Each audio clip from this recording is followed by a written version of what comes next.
క్రియలు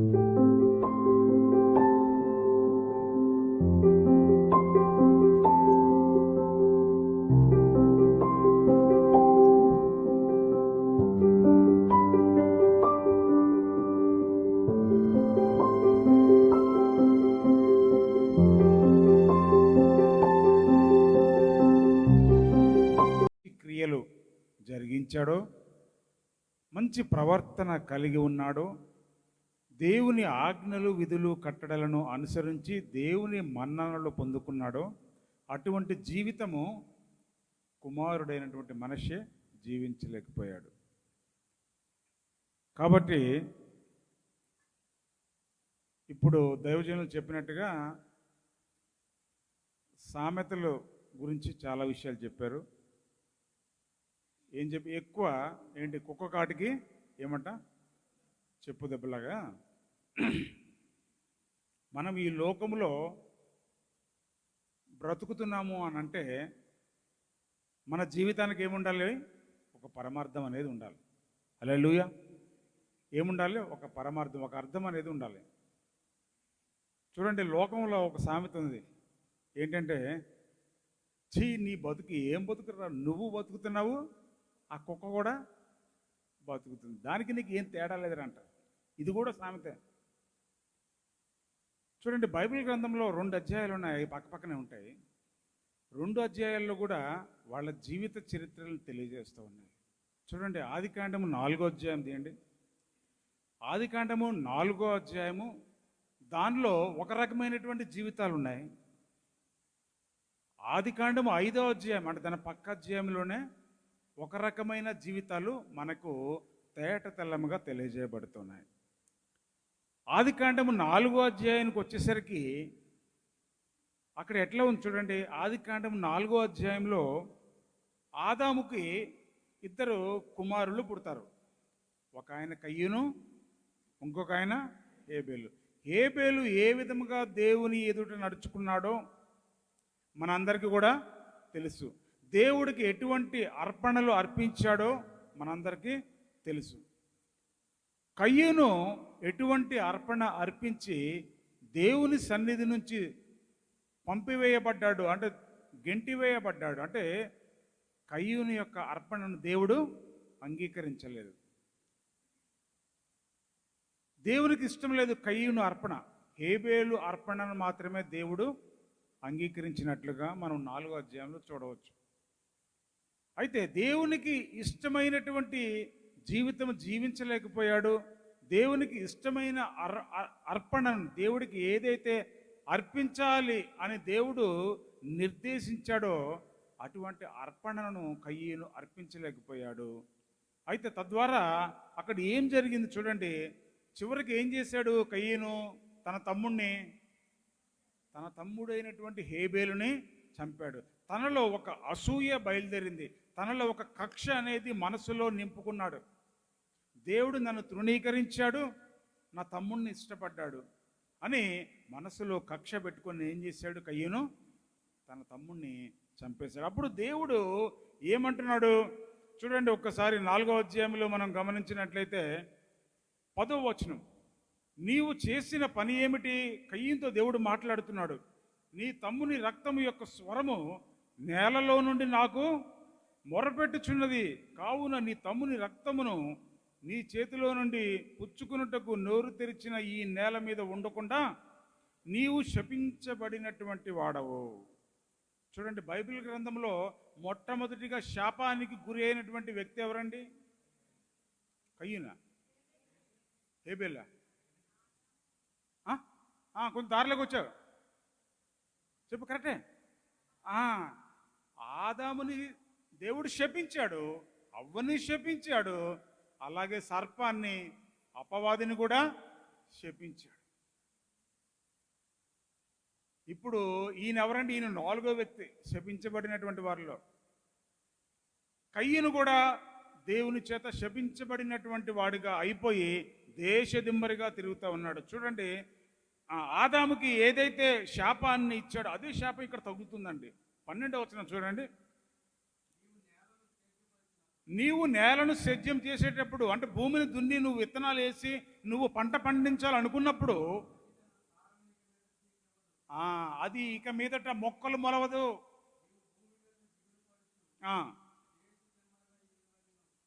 దేశ దిమ్మరై నువ్వు తిరుగుతూ ఉంటావు. నీకు ఒక గమ్యం ఉండదు, నీకు ఒక గురి ఉండదు, నువ్వు ఏం చేయాలో నీకు అర్థం కాదు, నీ మైండ్ సరిగ్గా పనిచేయదు, నువ్వు పిచ్చోళ్ళలాగా తిరుగుతూ ఉంటావు లోకంలో. ఆ తర్వాత చదవండి అన్న.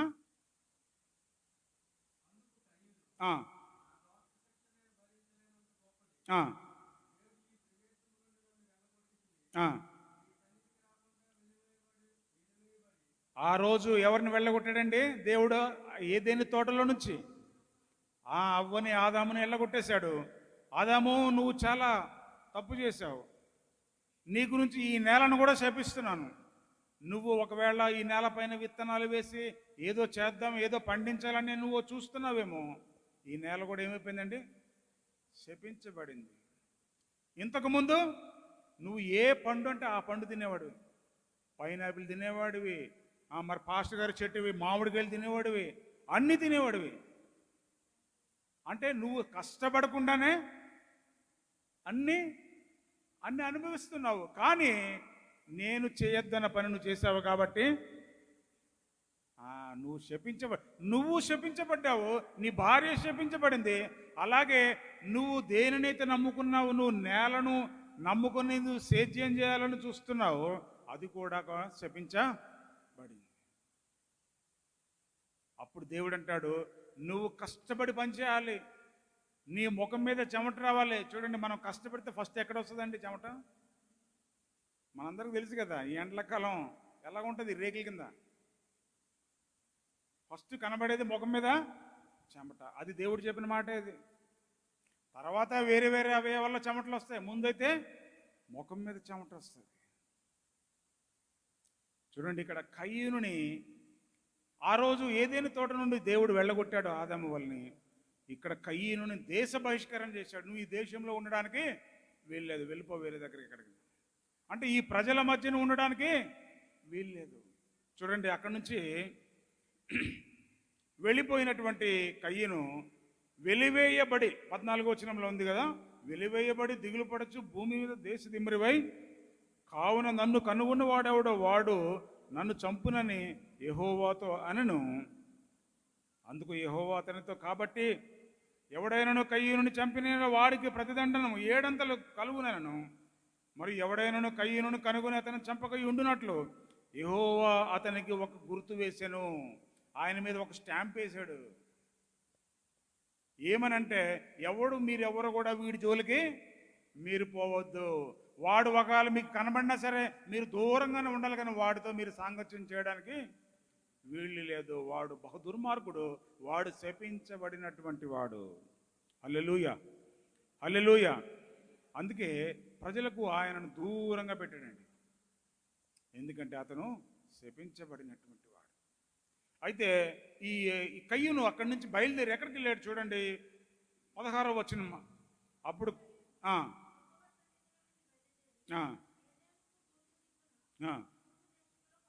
నోదు దేశంలో కాపురం ఉండను. ఇక్కడి నుంచి వెళ్ళిపోయాడండి, ప్రజల మధ్య నుంచి ఆయన వెలివేయబడ్డాడు.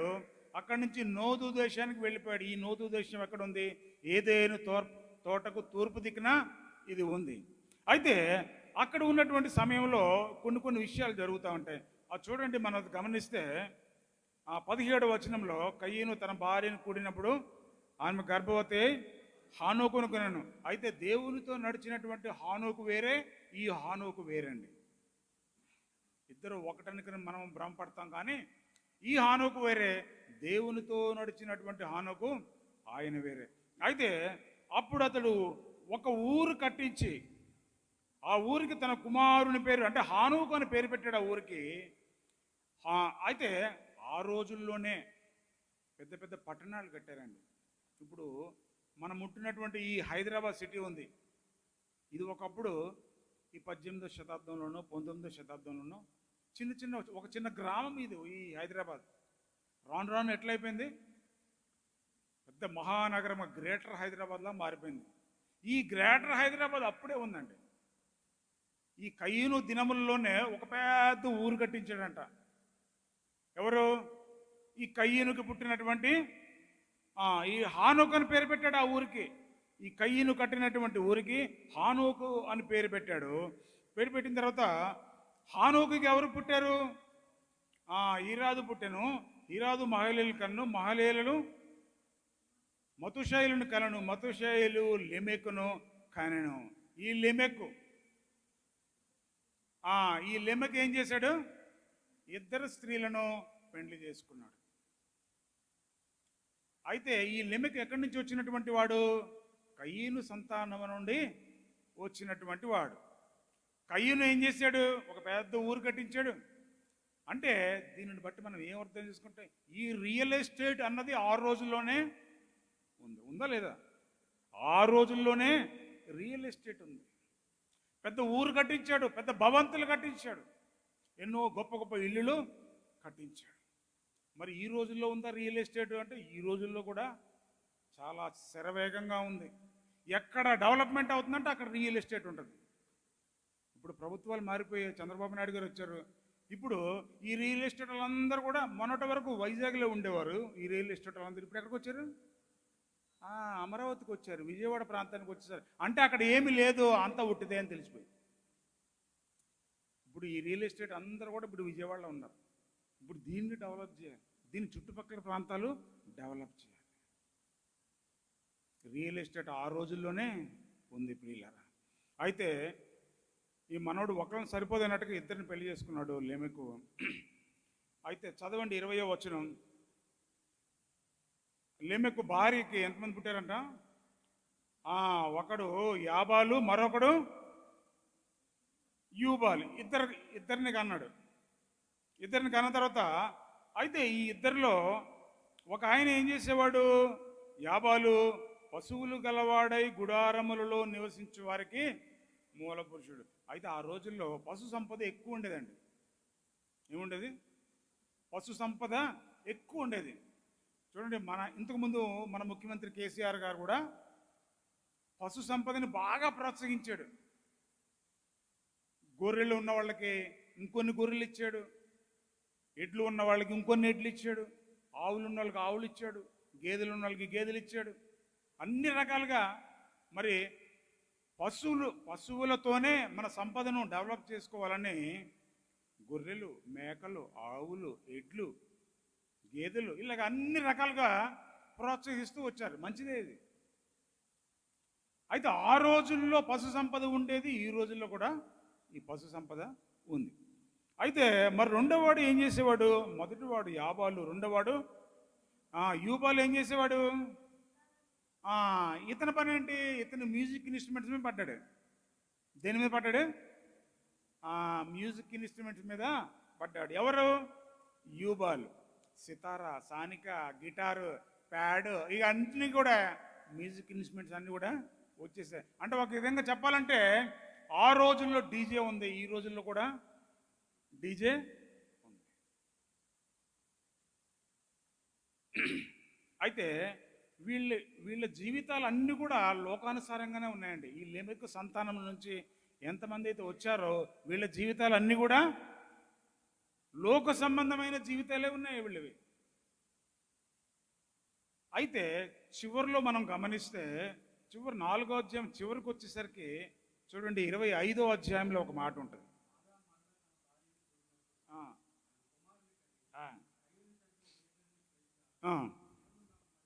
మరొక సంతానం ఇచ్చాడు.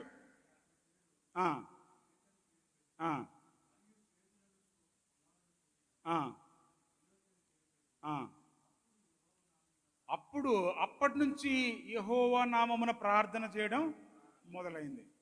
అప్పటి వరకు తెలియదండి ఈ ప్రార్థన. ఎప్పటి నుంచి ప్రార్థనలు మొదలైనవి? ఎనోషు పుట్టిన తర్వాత, షేతు కుమారుడైనటువంటి ఎనోషు పుట్టిన తర్వాత యెహోవా నామమున ప్రార్థన చేయడం ప్రారంభమైంది. అయితే ఈ 5వ అధ్యాయంలో మనం గమనిస్తే ప్రియులరా చూడండి ఒక్కసారి 5వ అధ్యాయము 3వ వచనం నుంచి చదువుకుందాం. ఆదాము 130 ఏండ్లు బ్రతికి ఆ, ఆ, ఆ, ఉమ్, ఉమ్, ఉమ్, చాలా. ఇక్కడ ఈ 5వ అధ్యాయం అన్ని ఇక్కడ భక్తుల గురించి మనం ఆలోచిస్తే వాళ్ళు ఏ విధంగా బ్రతికారు, వాళ్ళు మంచి బ్రతుకు బ్రతకడమే కాదు, అలాగే కుమార్తెలను కన్నారు, కుమారులను కూడా కన్నట్లుగా ప్రతి ఒక్క భక్తుడి గురించి కూడా ఈ విధంగా చదువుకుంటే 5వ అధ్యాయం అంతా కూడా చూడండి ఏమేమి ఉంటుందంటే, ఆదాము 130 ఏండ్లు బ్రతికి తన పోలికగా తన స్వరూపమందు ఒక కుమారుని కన్నాడు, షేతును కన్నాడు. షేతుని తర్వాత షేతు ఇంకెవరిని కన్నాడు? ఏనోషుని కన్నాడు. అయితే అన్నీ కూడా మనం చూస్తే ఇతను ఇంతకాలం బ్రతికాడు, ఇంతకాలం జీవించాడు, కుమారులను కన్నాడు, కుమార్తెలు కన్నాడు అని దేవుడు 5వ అధ్యాయంలో రాయించి ఉంచాడు. కానీ 4వ అధ్యాయంలో ఎక్కడో కూడా వాళ్ళు ఇన్నాళ్ళు బ్రతికారు అని 4వ అధ్యాయంలో ఎక్కడో కూడా వ్రాయబడలేదు. అంటే దేవుడు వారు బ్రతికిన బ్రతుకుని అది నిరర్థకము, అది వేస్ట్ అన్నాడు అంతే. అందుకే రాయించలేదండి దేవుడు. హల్లెలూయా. 4వ అధ్యాయంలో లెమెకు, కయ్యూను వాళ్ళందరి గురించి రాయబడి ఉంది, వాళ్ళ పిల్లల గురించి రాయబడి ఉంది. వాళ్ళు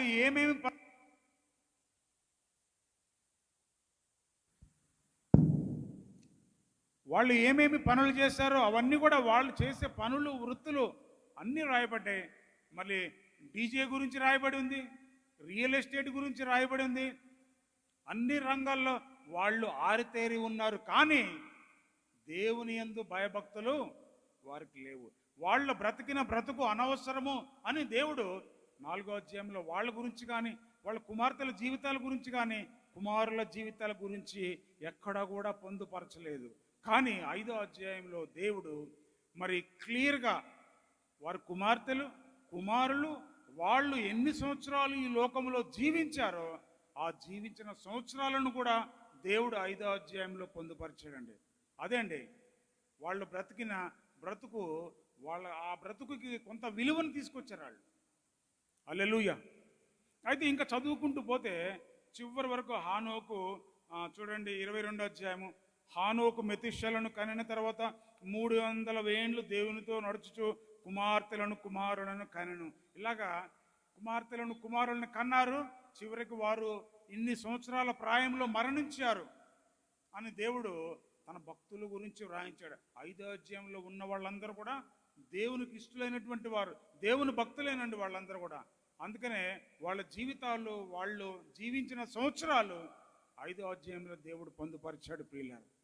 4వ అధ్యాయంలో వాళ్ళు కూడా జీవించారు, కానీ వాళ్ళ జీవితాల గురించి, వాళ్ళు చేసుకునే పనుల గురించి వ్రాయబడ్డాయి. కానీ వాళ్ళు కుమారులను కన్నారు, కుమార్తెలను కన్నారు. మరి ఇన్ని సంవత్సరాలు జీవించారని 4వ అధ్యాయంలో దేవుడు పొందుపరచలేదు. ఎలా బ్రతికేమో అన్నది ఇంపార్టెంట్, కానీ ఎన్ని సంవత్సరాలు బ్రతికేమన్నది అది ఇంపార్టెంట్ కాదు, అది ప్రాధాన్యత లేదు. ఇందాక మరి దైవజనులు చెప్పినట్టుగా కాకిలాగా కలకాలం జీవించే కన్నా హంసలాగా 6 నెలలు జీవించి దేవుని వద్దకు చేరుకోవడం అది శ్రేష్టమైనటువంటి విషయం. హల్లెలూయా, హల్లెలూయా. అయితే చూడండి, 2 భక్తులు ఉన్నారు. ఒక భక్తుడి పేరు జాన్ లివింగ్స్టన్, ఇంకొక భక్తుడి పేరు డేవిడ్ లివింగ్స్టన్. వీళ్ళిద్దరూ ఇంగ్లాండ్ ప్రాంతానికి చెందినటువంటి వాళ్ళు. అయితే జాన్ లివింగ్స్టన్ మంచి ఆలోచన, మంచి జ్ఞానవంతుడు, మంచి అన్ని విద్యల్లో ఆరితేరిన అటువంటి వాడు. అయితే డేవిడ్ లివింగ్స్టన్ అన్నట్టు ఆయన దేవుని యందు భయభక్తులు కలిగి, నేను ఏదన్నా ఒక ప్రాంతానికి వెళ్ళి, దేవుడు ఎరుగని ప్రాంతానికి వెళ్ళి నేను ఆ ప్రజల మధ్య నేను సేవ చేయాలి అని డేవిడ్ లివింగ్స్టన్ బయలుదేరి ఆఫ్రికా ఖండానికి వెళ్ళాడండి. ఎక్కడికి వెళ్ళాడు? ఆఫ్రికా ఖండానికి వెళ్ళాడు. ఆఫ్రికా ఖండం అంటే ఏంటి? మొత్తము ఎన్నమ్మ ఖండాలు ఎన్ని మహాలక్ష్మి? ప్రపంచంలో ఖండాలు ఎన్ని ఉన్నాయి? 7 ఖండాలు ఉన్నాయి, అవునా కదా? నువ్వు చదువుకున్నప్పుడు 9 ఉన్నాయి, ఇంటి కొమ్మ తీసింది. అప్పుడు 7, ఇప్పుడు కూడా 7. అయితే ఈ 7 ఖండాల్లో బాగా వెనుకబడినటువంటి ఖండం ఏదంటే ఆఫ్రికా. అక్కడ దాన్ని చీకటి ఖండం అంటారు. ఏంటి, అక్కడ ప్రజలకు నాగరికత తెలియదు, ఒక మంచి తెలియదు, ఒక చెడు తెలియదు, ఒక కల్చర్, ఒక సంస్కృతి లేదు వాళ్ళకి. అటువంటి ఖండానికి దేవుడు ఎరుగనటువంటి ప్రజల మధ్యకు ఈ డేవిడ్ లివింగ్స్టన్ బయలుదేరాడు. నేను వెళ్ళి అక్కడ ప్రజలకు సేవ చేయాలి, దేవుడి గురించి చెప్పాలి అని బయలుదేరాడు. ఆ ప్రాంతానికి ఎవరు వెళ్ళినా సరే అక్కడ వాళ్ళు ఏం చేస్తారంట, చంపేస్తారు. ఏం చేస్తారా ప్రజలు, ఆటవిక ప్రజలు చంపేస్తారు. అయినా పర్వాలేదు, నేను అలాంటి వారి మధ్యలోకి వెళ్ళి నేను దేవుని మాటలు చెప్పాలని ఆ ప్రాంతానికి వెళ్ళాడండి. ఎవరు, డేవిడ్ లివింగ్స్టన్. డేవిడ్, నువ్వు బాగా విను. డేవిడ్ లివింగ్స్టన్ ఆ ప్రాంతానికి వెళ్ళాడు. అయితే తన తమ్ముడు అయినటువంటి జాన్ లివింగ్స్టన్ ఎక్కడున్నాడు, ఇంగ్లాండ్ దేశంలోనే ఉన్నాడు. ఆయన వ్యాపారం చేస్తున్నాడు, ఇంకా పెద్ద పెద్ద బిజినెస్లు చేస్తూ ఉన్నాడు. ఎందుకంటే ఆయనకి జ్ఞానం ఎక్కువ ఉంది, డబ్బులు సంపాదించాడు, అనేక మేడలు కట్టుకున్నాడు, మిద్దెలు కట్టుకున్నాడు, అన్ని రకాలుగా సెటిల్ అయిపోయాడు. ఎవరండి, జాన్ లివింగ్స్టన్. కానీ తన సహోదరుడైనటువంటి డేవిడ్ లివింగ్స్టన్ ఎక్కడ ఉన్నాడు, చీకటి ఖండమైనటువంటి ఆఫ్రికా ప్రజల మధ్య సేవ చేయడానికి వెళ్ళాడు. అక్కడ ప్రజలను మంచి చేసుకున్నాడు, వాళ్ళతో మాట్లాడడం మొదలుపెట్టాడు, వాళ్ళ భాష నేర్చుకున్నాడు, వాళ్ళతో మంచిగా రోజు కలిసిపోయాడు. ఇతడు యేసుక్రీస్తు గురించి చెప్పడం మొదలుపెట్టాడు. అక్కడ ఉన్న ప్రజలందరిని కూడా మార్చేశాడు. కొన్ని సంవత్సరాలకి మార్చడం అయిపోయిన తర్వాత ఏమైందండి, కొన్ని రోజులకి వీళ్ళిద్దరు వయసులో పెద్దవాళ్ళు అయిపోయారు. ఇంగ్లాండ్ దేశంలో ఉన్నటువంటి జాన్ లివింగ్స్టన్ ఒక వ్యాధి వచ్చి ఆయన చనిపోయాడు. ఆయన చనిపోయినప్పుడు ఏం చేశారు, అందరూ చనిపోతే ఏం చేస్తారు, మనలాగా తెలిసిన వాళ్ళు వెళ్తారు, వాళ్ళకి ఏదో సంస్కారాలు, అంతిమ సంస్కారాలు చేస్తారు కదా, అవన్నీ చేశారు, క్లోజ్ అయిపోయింది. ఒకరోజు ఆఫ్రికా ఖండంలో ఉన్నటువంటి డేవిడ్ లివింగ్స్టన్ కూడా చనిపోయాడు. చనిపోయిన తర్వాత ఏం జరిగింది, ఆయన గొప్ప ప్రవక్త, ఆయన గొప్ప సువార్త సేవలో ఉన్నటువంటి మరి మంచి కాపరి, మంచి నాయకుడు అని ఇంగ్లాండ్ దేశంలో ఉన్నటువంటి రాణి తెలుసుకొని ఆఫ్రికా ఖండంలో ఉన్నటువంటి డేవిడ్ లివింగ్స్టన్ని మన ప్రాంతానికి తీసుకువచ్చి మన ప్రాంతంలో దహన సంస్కారాలు చేద్దాం, ఇక్కడ ఆయనను పూడ్చి పెడదామని ఆమె వర్తమానం పంపించింది. వర్తమానం పంపించిన తర్వాత ఇక్కడ నుంచి సైనికులు బయలుదేరి ఆఫ్రికా వెళ్ళారు. ఆఫ్రికా వెళ్ళిన తర్వాత ఆయన చనిపోయిన తర్వాత ఆ డెడ్ బాడీని తీసుకురావాలి కదా ఇంగ్లాండ్కి. తీసుకువచ్చేటప్పుడు అక్కడ ఉన్న ప్రజలకు, ఇక్కడ నుంచి ఇంగ్లాండ్ దేశం నుంచి వెళ్ళినటువంటి సైనికులకి మధ్య గొడవ జరిగింది. ఇదేంటి, ఇక్కడ ఆఫ్రికా ఖండము చీకటి బ్రతుకులు మావి, మా జీవితాల్లో ఆయన వెలుగు నింపాడు, మమ్మల్ని గొప్ప వ్యక్తులుగా ఆయన తీర్చిదిద్దాడు, ఆయన మేము ఎలా బ్రతకాలో నేర్పించాడు, మమ్మల్ని అన్ని విధాలుగా ఆయన నాగరికతలో తీసుకొచ్చాడు, సంస్కృతిలో తీసుకొచ్చాడు, మేము ఇంతకుముందు బట్టలు కట్టుకునే వాళ్ళం కాదు, ఎలాగ బట్టలు కట్టుకోవాలో నేర్పించాడు, అన్ని రకాలుగా ఆయన మాకు సహాయపడ్డాడు, మీరు ఆయనను తీసుకువెళ్ళడానికి ఇష్టం లేదు, మీరు తీసుకెళ్ళొద్దు అని వాళ్ళు పట్టుబట్టి కూర్చుంటే, మరి వీళ్ళు వచ్చిన వాళ్ళు సైనికులు కదా, వీళ్ళ దగ్గర తుపాకులు ఉన్నాయి, తూటాలు ఉన్నాయి, కత్తులు ఉన్నాయి, వదిలిపెట్టండి, ఈ డేవిడ్ లివింగ్స్టన్ ఆయన మా ప్రాంతానికి చెందినటువంటి వాడు, మీరు ఇతనిని మాకు తీసుకువెళ్ళాలి మేము ఖచ్చితంగా, లేకపోతే మా రాణి ఒప్పుకోదు అని వచ్చిన సైనికులు. చివరికి వీళ్ళిద్దరి మధ్య బాగా తీవ్రమైనటువంటి వాదం జరిగింది. చివరికి ఏం చేశారంటే, అక్కడ ఉన్నటువంటి ఆఫ్రికా ప్రజలు, అయ్యలారా మేము ఒకటే అడుగుతున్నాం, సరే మీరు డెడ్ బాడీ, ఆ చనిపోయినటువంటి డేవిడ్ లివింగ్స్టన్ని మీరు తీసుకెళ్ళండి, మేము వద్దంటలేము, కానీ మేము ఒకటే అడుగుతున్నాము, ఆ ఒక్కటే మాకు ఇవ్వండి అని అడిగారు. ఏంటి, ఏం అడుగుతారు మీరంటే, ఆయన గుండెని అడిగారంట. ఏమడిగారు, డేవిడ్ లివింగ్స్టన్ ఆ గుండెకాయను కోసి మాకు ఇవ్వండి, మేము ఇక్కడ సమాధి చేస్తామన్నారంట. ఇదేంటి గుండెకాయ ఎందుకు అడుగుతున్నారు వీళ్ళంటే, ఆయన మా అందరి గుండెల్లో నింపబడ్డాడు. హల్లెలూయా. చూడండి ఎంత గొప్ప సువార్త చేశాడు. ఏమన్నారు అక్కడ ప్రజలు? ఆ గుండెను మాకు ఇక్కడ వదిలిపెట్టుకోండి, మీరు డెడ్ బాడీని తీసుకెళ్ళిపోండి, పర్వాలేదు, ఆ గుండెకు మేము ఇక్కడ అంతిమ సంస్కారాలు చేస్తాం. ఎందుకంటే ఈరోజు మా గుండెల్లో ఆయన స్థిరపడిపోయాడు. హల్లెలూయా. కాబట్టి వాళ్ళు ఏం చేశారంటే ఆ గుండెకు సమాధి కార్యక్రమం నిర్వహించారు. ఆ డెడ్ బాడీని ఇచ్చేసి ఇంగ్లాండ్ దేశానికి పంపించారు. తన సహోదరుడేమో గొప్ప గొప్ప వ్యాపారాలు చేసి, బిజినెస్లు చేసి ఈ లోకంలో ఒక ఉన్నతమైన జీవితం జీవించాడు. కానీ తన సహోదరుడు, తన అన్న అయినటువంటి డేవిడ్ లివింగ్స్టన్ చీకటి బ్రతుకుల్లో చీకటి జీవితాలు జీవిస్తున్నటువంటి ఆ ప్రజల్లో ఒక వెలుగును నింపి ఎలాగ బ్రతకాలో నేర్పించి, ఎలాగో జీవించాలో వాళ్లను ఒక తెప్పరిల్ల చేసి, అంటే రియలైజేషన్ తీసుకొచ్చి వాళ్ళల్లో గొప్ప మార్పును తీసుకొచ్చి అక్కడున్న ప్రజలందరూ కూడా దేవుణ్ణి నమ్ముకునేటట్లు చేశాడండి. హల్లెలూయా. మరి ఎంత గొప్ప సేవ చేశాడు చూడండి. ఇతను బ్రతికాడు. జాన్ లివింగ్స్టన్ ఈ లోకంలో కట్టవలసినవన్నీ కట్టుకున్నాడు, సంపాదించుకోవలసినవన్నీ సంపాదించుకున్నాడు.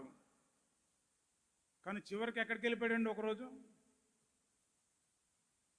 దేవునికి దూరం అయిపోయాడు. మరి డేవిడ్ లివింగ్స్టన్ అయితే ఆయన ఎక్కడ ఉన్నాడండి? చనిపోయిన మరుక్షణమే దేవుని వద్దకు వెళ్ళిపోయాడండి. ఎంతోమందిని మార్చాడు, ఎంతోమందికి నూతన జీవితాన్ని అందించినటువంటి వాడుగా ఉన్నాడు. అదే ఇందాక దైవజనం చెప్పినట్టు మనము ఎలాగ బ్రతికాము అన్నది ముఖ్యమే. ఈ భూలోకంలో ఎంతకాలం బతికామన్నది కాదు. కాబట్టి 4వ అధ్యాయం చూసాం మనం. 4వ అధ్యాయంలో ఎక్కడ కూడా వారు ఇన్నాళ్ళు బ్రతికారు, దేవుని గురించి బ్రతికారు, కుమార్తెలను కన్నారు, కుమారులను కన్నారు అని ఎక్కడో కూడా వ్రాయబడలేదండి. 5వ అధ్యాయంలో ఉన్న భక్తులు ప్రతి ఒక్కరి గురించి కూడా వాళ్ళు ఎన్ని సంవత్సరాలు జీవించారో ఈ లోకంలో ఆ సంఖ్యతో సహా వ్రాయబడి ఉంది. వారు ఏ విధంగా జీవించి బిడ్డలను కన్నారో అది కూడా దేవుడు వ్రాయించి పెట్టాడు. అధ్యాయాలు 2 పక్కపక్కనే ఉన్నాయి. క్లియర్గా మనకు వాళ్ళిద్దరి మధ్య తారతమ్యాలు కనబడుతున్నాయి. కాబట్టి మనం కూడా ఈ 5వ అధ్యాయంలో ఏ విధంగా అయితే భక్తులు జీవించారో అటువంటి జీవితాలు మనం కూడా జీవించడానికి పరిశుద్ధాత్మ దేవుడు మనందరికీ తన సహాయమును మెండుగా దయచేయునుగాక. హల్లెలూయా.